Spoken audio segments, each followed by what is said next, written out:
A big news coming in, big relief for Sonia Gandhi and Rahul Gandhi and other accused in the National Herald case during the hearing at Delhi's Rouse Avenue Court on the question of taking cognizance of the Enforcement Directorate's charge sheet. Special Judge Vishal Gogne declined for now to take cognizance of the ED's money laundering case. The court observed that cognizance cannot be taken at this stage as the ED's case is based on a private complaint filed by Subramaniam Swamy and the summoning orders issued by a magistrate and not on an FIR. In fact, in a related development, the Rouse Avenue Court also ruled that Sonia Gandhi, Rahul Gandhi and the other accused are not entitled to a copy of the FIR in proceedings arising out of a fresh FIR registered by the Delhi Police's Economic Offences Wing in the National Herald case. The matter will now be heard further on the next date of hearing. That's a developing story, a big one certainly, big relief, big respite for Rahul Gandhi and Sonia Gandhi as far as the National Herald case and related developments are concerned. Let me again read it out for those who have just joined us that during the hearing at Delhi's Rouse Avenue Court on the question of taking cognizance of the ED's charge sheet, Special Judge Vishal Gogne has declined for now to take cognizance of the ED's money laundering case. The court, in fact, has also observed that cognizance cannot be taken at this stage as the ED's case is based on a private complaint which was filed by Subramaniam Swamy and also the summoning orders issued by a magistrate and not on an official FIR. In fact, in a related development in series of it, the Rouse Avenue Court also ruled that Sonia Gandhi and Rahul Gandhi and in fact all the other accused in this case are not entitled to a copy of the FIR in proceedings arising out of a fresh FIR registered by the Delhi Police's Economic Offences Wing in the National Herald case. Now the matter is going to be slated to be heard on further date for the next hearing in it.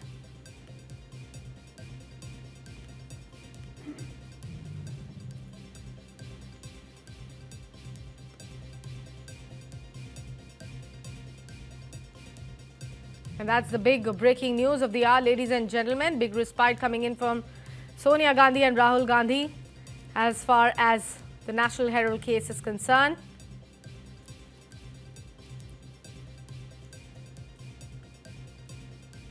Delhi court has refused to take cognizance of ED's complaint against Rahul Gandhi and Sonia Gandhi. In the matter, case will be next heard on another date for further hearing.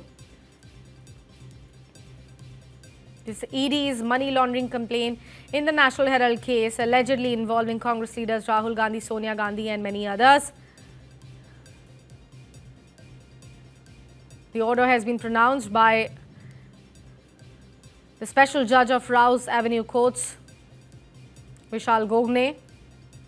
Remember, the ED had filed a fresh prosecution complaint against Rahul Gandhi and Sonia Gandhi under sections 44 and 45 of Prevention of Money Laundering Act, which is PMLA of 2002, for commission of offence of money laundering as defined under section 3, read with section 70 and punishable under section 4 of PMLA 2002.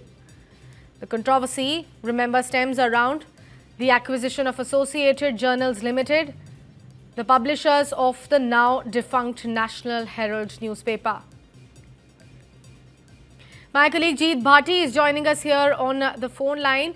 जीत, बड़ी खबर है सोनिया गांधी राहुल गांधी के लिए। अगला matter जो है वो कौन सी तारीख को सुना जाएगा हियरिंग के लिए और किस तरीके का रिजल्ट यहाँ पे एक्सपेक्ट किया जा सकता है? देखिए, इस वक्त हम कह सकते हैं कि एक इंस्टेंट रिलीफ वो मिला है सोनिया गांधी, राहुल गांधी और इस मामले में जो 7 अदर एक्यूज हैं उनको, क्योंकि यहाँ पर जो स्पेशल जज हैं विशाल गोखले, उन्होंने कहा है कि इस मामले में जो शिकायत की थी वो प्राइवेट पर्सन सुब्रमण्यम स्वामी ने की थी।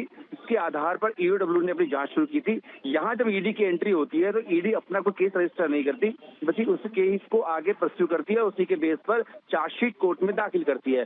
तो जो इस मामले में कहा है उनका इसमें मुकदमा दर्ज नहीं था, तो ऐसे में इस पे कांग्रेस लेके आगे ट्रायल चलाना सही नहीं है। फिलहाल इस पे कांग्रेस नहीं लेंगे, लेकिन ये रिलीफ लास्ट रिलीफ नहीं है, तो इंस्टेंट रिलीफ है। अभी जो है इसमें 16 जनवरी 2026 यानी कि एक महीना बाद, आज से एक महीना बाद इस मामले में फिर से सुनवाई है। उस वक्त ईडी इस मामले में अपना पक्ष रखेगी और बताएगी कि इस मामले में क्या वो संशोधन चाहती है या इस मामले में दोबारा से अपना ECIR रजिस्टर करके आगे इन्वेस्टिगेशन को लेकर के जाएगी। तो फिलहाल हम कह सकते हैं कि यहाँ पर एक बड़ी राहत जो है वो सोनिया गांधी, राहुल गांधी और इस मामले में जो अक्यूज हैं उनको यहाँ पर मिली है। लेने की बात है यंग इंडिया प्राइवेट लिमिटेड की, जो इन्होंने एसोसिएटेड जर्नल्स लिमिटेड के स्टेक्स लिए हैं। जीत, मैं चाहती हूं कि आप हमारे दर्शकों को बताएं कि ये जो AJL के बाकी के स्टेक होल्डर्स थे उनका इस बारे में क्या कहना है, जिन जिन का भी पैसा AJL में इन्वेस्टेड था, जो जो भी स्टेक होल्डर्स थे। देखिए, इसमें ये आरोप लगा है, स्वरूप स्वामी ने लगाया है कि नेशनल हेराल्ड उस वक्त जो AJL जो है उस वक्त जब आज़ादी का समय था, उसके बाद उसको एक प्रकाशन को यानी कि पब्लिकेशन को चालू रखा गया था और उस प्रॉपर्टी को यंग इंडियन कंपनी बना करके सोनिया गांधी, राहुल गांधी और कांग्रेस के कुछ अन्य नेता भी हैं, उन्होंने टेक ओवर कर लिया। यानी कि उसकी जो प्रॉपर्टीज थी उसको कम कीमत पर बहुत ही मामूली से दिखा करके अपने नाम कर लिया, उसको ट्रांसफर करना चाहते थे, उसके बेनिफिशियल्स ये थे। तो ये एक तरीके से जब आजादी के बाद में नेशनल हेराल्ड पब्लिकेशन शुरू हुआ था तो वहां पर इस जो उसकी प्रॉपर्टीज थी उसको एक्वायर करने का पीछे से रास्ता जो अपनाया उन्होंने यंग इंडियन कंपनी के द्वारा, उसमें जो है नियमों की अनदेखी की गई थी, उसमें जो है बहुत सारी धांधली की गई थी। इस तरह के जो आरोप हैं वो लगे थे। उसी के ऊपर पहले EW ने शिकायत की थी, उसके बाद फिर इस वहां पर क्योंकि बात थी कि पैसे को रूट करने की, उसको ईडी ने अपनी जांच की और इस मामले में कहा गया कि हाँ एक बड़ी कॉन्स्पिरेसी की गई थी और आरोपियों को जानकारी थी कि किस तरीके से AJL को बैकडोर से हथियाने की कोशिश की गई थी। उसी को लेकर के चार्जशीट दाखिल हुई थी, जिस पर कोर्ट ने फिलहाल कांग्रेस लेने से साफ इनकार कर दिया है। हमारे पास जो लास्ट डेवलपमेंट था ईडी की जो फाइंडिंग्स है उससे रिलेटेड, वो कुछ 661 करोड़ रुपए के एसेट से रिलेटेड कुछ था। अगर आप हमें उस बारे में कुछ और जानकारी दे सके कि AJL के 661 करोड़ के कुछ एसेट्स जो हैं वो ईडी ने मूव किया था बरामद करने के लिए।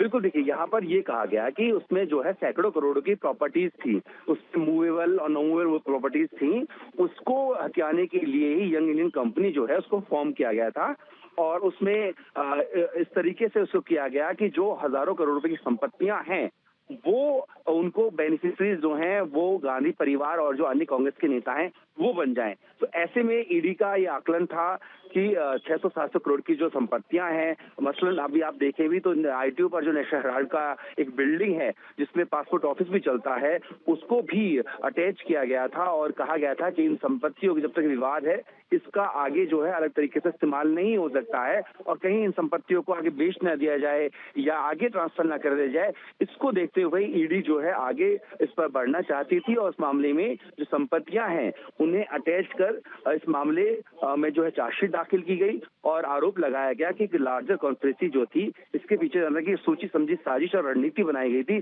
कि किस तरीके से जो AJL की संपत्तियां हैं जो कि आजादी के समय से रहा है उसको हथियाया जाए। यंग इंडियन कंपनी में जो मेजर शेयर होल्डर्स थे वो राहुल गांधी और सोनिया गांधी थे। जितेंद्र, सिर्फ हमारे दर्शकों के लिए अगर आप हमें बता सके कि सोनिया गांधी, राहुल गांधी के अलावा इस केस में और किस किस का नाम यहाँ पे सामने आया है, बड़े नेता वो कोषाध्यक्ष थे, पार्टी के ट्रेजरर थे, उनका सैम पित्रोदा हैं, उनका नाम था। इस मामले में टोटल 7 एक्यूज जो हैं वो है, हालांकि वो मोतीलाल वोरा है और वो इस वक्त जिंदा नहीं है, लेकिन जो ज्यादा अतिशयोक्ति और कितना बढ़ावा चढ़ावा हल्ला करके हिस्टीरिया बना के बीजेपी सत्तारूढ़ पक्ष इसकी बात करती है। हमने कहा था बड़ी सरल चीज, ये एक ऐसा अजीबोगरीब केस है जहां पैसे का स्थानांतरण नहीं हुआ, पैसा हिला नहीं, जो प्रॉपर्टी है वो हिली नहीं, और मनी लॉन्ड्रिंग कहां से हो गई। और जिसकी प्रॉपर्टी थी वो कंपनी जिसने अब कंट्रोल करती है AJL को कंट्रोल करती है यंग इंडिया। तो ये बड़ी मूर्खता की बात है कि यंग इंडियन कंपनी बनाई जो डिविडेंड नहीं दे सकती, गाड़ी घोड़ा नहीं दे सकती, प्रॉफिट नहीं दे सकती, पैसा नहीं दे सकती। वो लोग जो बैठे हैं वहां पर, पहले मोतीलाल वोरा जी, सोनिया जी, खरगे जी, उनको कोई उससे कुछ एक पैसा नहीं मिल सकता। और वो कहते हैं स्थानांतरण हुआ पैसे का, मनी लॉन्ड्रिंग हुई। तो इस बात पे कॉग्निजेंस सबसे नीचे वाली छोटी सी चीज होती है। कोर्ट कॉग्निजेंस भी नहीं ले, इसका मतलब है कि ये तथ्य विहीन केस है। और आपको इससे मालूम पड़ता है कि किस प्रकार से हल्ला शोर मचा के मीडिया में एक बहुत बड़ा एक बवंडर बनाकर ये चीज की जाती है। I will be very brief in English. When I started arguing the case, after that in the arguments I had told the court that this is a very weird case where there is not a millimeter movement of money, not a millimeter movement of immovable property. All the properties remain with AJL and yet there is money laundering. AJL is now owned 90% by another company, Young India. That is all that has happened. Not-for-profit companies are made every time to make one company debt-free. Every corporate in India is doing it. To make my company debt-free, I can have a transfer of shares. But Young Indian Company is a very remarkable company. It's a not-for-profit company where all the directors, Kharge ji, Sonia ji, late Motilal Vora ji, etc., not one of them can get 1 paisa dividend, even if they want to give a dividend. They can get no profit. They can get no dispersal. They get no car, building, staff, nothing. And there is money laundering. So today the judgment is significant because cognizance is the lowest form of dealing with a case. It is very easy to take cognizance of a case. It means that the case is not worth taking cognizance of. And here you see the amount of the halla gulla shor machaya hai. BJP has made a superstructure of exaggeration. So do you think there is a motive behind this Delhi police FIR? जीत, आपका जवाब वहां cut गया था। अगर आप continue करना चाहें, हमें बताना चाहें जो नाम इन्वॉल्व है इस केस में सोनिया गांधी और राहुल गांधी के अलावा, प्लीज कंटिन्यू। बिल्कुल, देखिए इस मामले में आप तो ये कहा गया कि 1938 में जब नेहरू जी का समय था, नेशनल हेराल्ड अखबार की शुरुआत की गई थी और 2008 से 10 के आसपास में ये दिखाया गया कि जो उसकी आर्थिक संकट है यानी कि इकोनॉमी कंडीशन है वो बेहद खराब है। तो उसमें ये आरोप लगाया गया कि 2000 करोड़ के आसपास की संपत्ति थी और यंग इंडियन कंपनी जो है उसको बना करके सिर्फ महज 50 लाख रुपए में उस पूरे के पूरे मामले को यानी कि संपत्तियां हैं उसको हथियाने की कोशिश की गई। इस मामले में सुब्रमण्यम स्वामी जो बीजेपी नेता भी हैं उन्होंने 2012 में कंप्लेंट फाइल की थी और उस पर 2014 में कोर्ट ने सोनिया राहुल गांधी समेत जो 6 लोगों को समन भेजा था। अब इस मामले में जो देखिए आपने पूछा आरोपी कौन कौन थे, तो उसमें सोनिया गांधी हैं, राहुल गांधी हैं, मोतीलाल वोरा जो सच में ट्रेजरार थे पार्टी के, ऑस्कर फर्नांडिस हैं, सैम पित्रोदा हैं, सुमन दुबे हैं। हालांकि इसमें आपको बता दें कि मोतीलाल वोरा और ऑस्कर फर्नांडिस जो हैं वो जो है उनकी मृत्यु पहले ही हो चुकी है। तो फिलहाल इस मामले में जो 7 आरोपी हैं कुल मिलाकर उनके ऊपर ये चार्जशीट जब दाखिल की ईडी ने तो यहाँ पर लेकिन इस मामले में संज्ञान लेने से इनकार कर दिया है। अब देखना होगा कि 16 जनवरी को जब ईडी कोर्ट में अपना पक्ष रखेगी तो वो क्या बताती है, इस मामले को आगे किस दिशा में लेकर के जाती है। लेकिन फिलहाल आगे चाहे जो भी हो, फिलहाल के लिए कांग्रेस और उनके जो नेता हैं उनके लिए बड़ी राहत यहाँ पर है। अभी हमने अभिषेक मनु सिंघवी जी को सुना कि उनका क्या कहना है इस केस के बारे में, इस डेवलपमेंट के बारे में। उनका कहना है कि सबसे निम्न चीज़ किसी केस में होती है वो होता है कोर्ट का उस चीज़ का कॉग्निसेंस लेना, और यहाँ पे तो वही खारिज कर दिया कोर्ट ने, कहा कि हम कॉग्निसेंस तक नहीं लेंगे केस का, यानी कि ये कुछ केस है ही नहीं। लेकिन अगर हम YIL के बारे में बात करें, यंग इंडिया लिमिटेड की, जिसने एसेट कंट्रोल किया है यहाँ पे AJL का, जो कि बताया जा रहा है एलिगेशंस के अकॉर्डिंग अराउंड 2000 करोड़ रुपए का है, और उसमें मेजर स्टेक होल्डर्स जो हैं वो राहुल गांधी और सोनिया गांधी हैं। तो वो कह रहे हैं, अभिषेक मनु सिंघवी जी ये कह रहे हैं कि ये नॉन फॉर प्रॉफिट है यंग इंडिया लिमिटेड, तो अगर इसके एसेट्स हम निकालने के लिए जाए तो प्रॉफिट्स में कुछ मिलेगा ही नहीं। लेकिन फिर उन 2000 करोड़ रुपयों का क्या? देखिए यहाँ पर आप देखिए तो कांग्रेस की जो दलीलें हैं, उनके वकील की दलील शुरुआत से ऐसी रही है कि ये जो यंग इंडियन कंपनी के द्वारा जो मदद की गई थी, इसका मकसद संपत्तियों को हथियाना नहीं था, बल्कि नेशनल हेराल्ड जो कि आजादी से पहले का 1938 का पब्लिकेशन था, उसको स्टेबल करना था, उसके पब्लिकेशन को जारी रखना था। इसलिए उस हेल्थ केसी जी, ईडी की जो रिपोर्ट थी उसको कोर्ट ने उठा के ना, ED the officers of the ED have to minimum they have to understand they can work for their masters, but completely doing political motivated targeting will not stand in the law of court. Thank you. जीत माफी चाहते हैं, आपका जवाब हमें वापस वहां पे काटना पड़ गया क्योंकि पार्लियामेंट के बाहर केसी वेणुगोपाल भी रिपोर्टर से बात कर रहे थे इस केस के बारे में। पहले आप अपना जवाब कंप्लीट करें जीत प्लीज। बिल्कुल, देखिए मैं ये कह रहा था कि कांग्रेस का जो हमेशा से ये रहा है स्टैंड, चाहे उनके वकील हैं या नेता हैं, उनका ये कहना था कि एजेएल को यानी कि एसोसिएट जनरल लिमिटेड जो है उसको वो कहीं से भी उसका हथियाना नहीं चाहते थे, बल्कि उसके ऊपर कर्ज था 90 करोड़ के आसपास का, उसकी हेल्प करना चाहते थे और उसको कहीं ना कहीं उसके पब्लिकेशन को आगे जारी रखना चाहते थे। इसलिए यंग इंडियन कंपनी जो है उसको बनाकर उसको स्टेबल करने के लिए ये काम किया गया था। और अभिषेक मनु सिंह भी ये कह रहे थे कि कहीं प्रॉपर्टीज को इधर से ट्रांसफर नहीं किया गया, तो ऐसे में मनी लॉन्ड्रिंग का मामला बनता नहीं है। लेकिन जब कोर्ट ने इस मामले में फिलहाल आज संज्ञान लेने से मना किया है, तो उनका एक ही आधार था, वो था लीगलिटी को लेकर के। उन्होंने कहा कि इस मामले में जब ईडी ने अपनी एफआईआर ही नहीं की है तो चार्जशीट को आगे कैसे बढ़ाया जा सकता है। तो अभी मामला पूरी तरह बंद नहीं हुआ है और 16 जनवरी को जब कोर्ट इस मामले पर दोबारा सुनवाई करेगा और ईडी अपना पक्ष रखेगा तो वो बताएगा कि अगर कोई खामी है तो उसको कैसे दूर कर सकता है, आगे जांच को कैसे लेकर के जाना है। इसकी यहाँ पे बात करी जाए जीत, तो मुझे अगर आप ये बता सके क्योंकि 2014 में ईडी का इन्वेस्टिगेशन इस केस में शुरू हुआ था, उनकी अलग से चार्जशीट उन्होंने फाइल भी की है। अगर आप हमारे दर्शकों को बताना चाहें कि बड़ी फाइंडिंग्स जो उन्होंने अपनी चार्जशीट में मेंशन करी हैं वो क्या क्या है। देखिए, इस मामले में जब ईडी ने जांच की थी, क्योंकि 2012 में सुब्रमण्यम स्वामी ने इस मामले में शिकायत दर्ज की थी। पहली बार जो है 2014 में ही कोर्ट ने इस मामले में समन किया था सोनिया गांधी, राहुल गांधी और 6 लोगों को। और आगे हम बात करें तो इस मामले में 2015 से 2020 के बीच मामले की जो सुनवाई है से को लेकर के बात हो रही थी, वो सुप्रीम कोर्ट में चली, हाई कोर्ट में चली और आखिरकार इस मामले में 2022 में ईडी की जो पूछताछ थी तो उसमें जो गांधी परिवार है उन्होंने पेश हुए और उनसे पूछताछ की गई थी। और 2024 के आसपास जो है ईडी ने संपत्तियां जब्त करना शुरू कर दिया था। तो कुल मिलाकर देखें तो ईडी ने जिसमें चार्जशीट दाखिल की तो उन्होंने भी इस बात को कहा कि हाँ, गलत तरीके से यहाँ पर जो एजेएल की संपत्तियां हैं उसको हड़पने के लिए, बैकडोर उसको तरीके से हड़पने के लिए यंग इंडियन का फॉर्मेशन की गई थी, क्योंकि जो कंपनी का 76% शेयर था वो सोनिया गांधी और राहुल गांधी के पास था। तो ऐसे में बेनिफिशियरीज वही होते हैं और इसी मामले में ईडी चाहती थी कि जो चार्जशीट है उसमें कॉन्ग्रेंस हो और आगे इस मामले में ट्रायल चले।